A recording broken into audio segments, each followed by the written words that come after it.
Good. I'm from New York. I'll tell you what change is.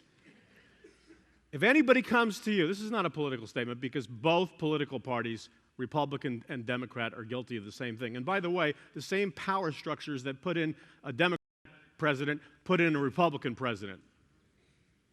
You can stone me later. Let me tell you what change is. A government comes to you and says, I'm going to take care of all your needs.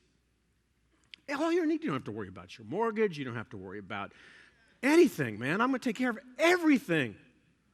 Oh, wow, I'm going to vote for you. That's called socialism.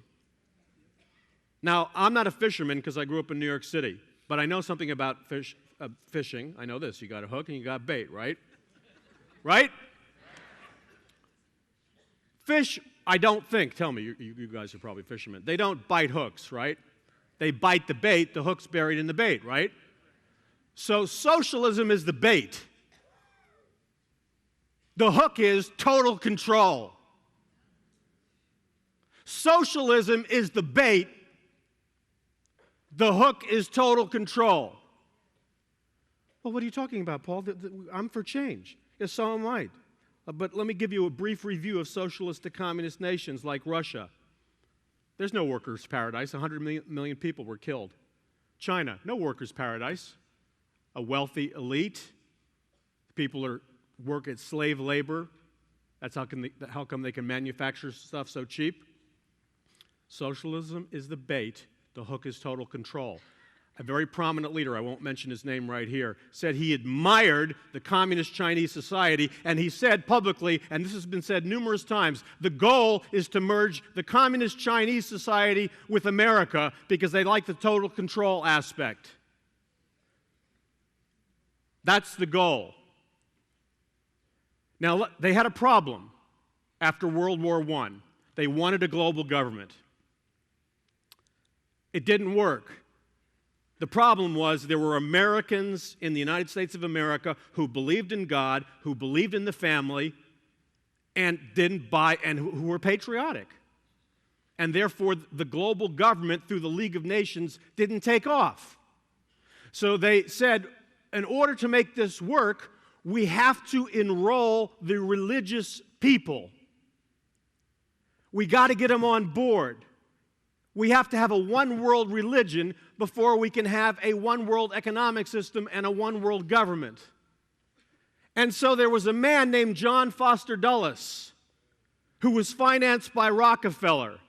His brother, by the way, was Allen Dulles, one of the longest directors of the CIA and the man who is responsible for MK Ultra, the mind control program of which the Manchurian Candidate and the Bourne Identity is based on. John Foster Dulles' job, and he had millions of dollars, he met with 30 denominations. They put their men in seminaries, and they began to ingrain a new theology among evangelicals and Bible-believing churches called social justice, which was a counterfeit of the gospel of Jesus Christ. It's not that we don't care about the poor, we do. They spent millions to get the churches to move forward into this globalistic idea. I would suggest to you that that money is being spent today. There are change agents within seminaries and churches and religious leaders who are being financed by money from very powerful sources to herd the sheep into a coming one-world religion. Parenthesis, I'll leave that alone. They must have a coming one-world religion.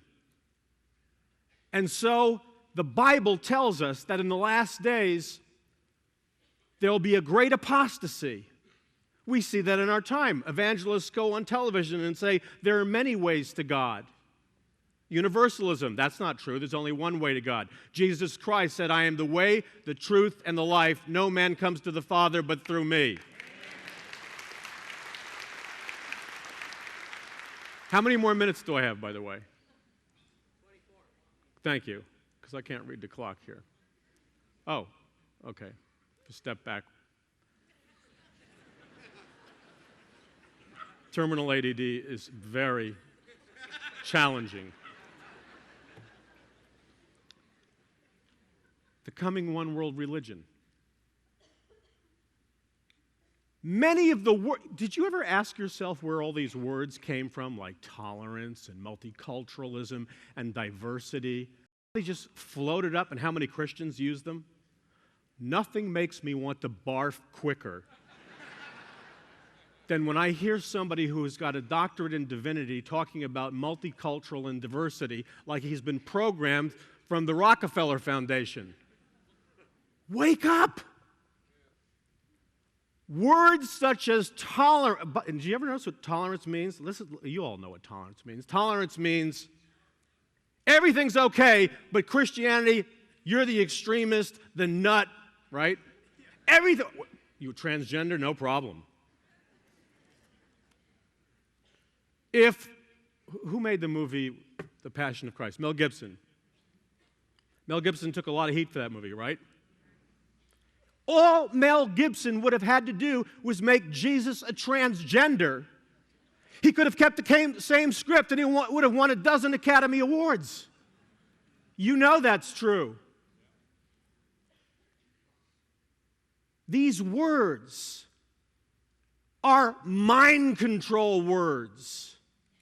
They frame human consciousness.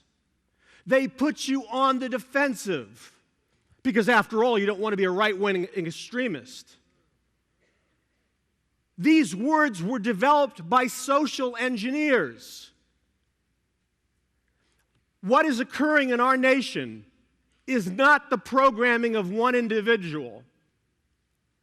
You are seeing a Manchurian candidate operation on a mass population.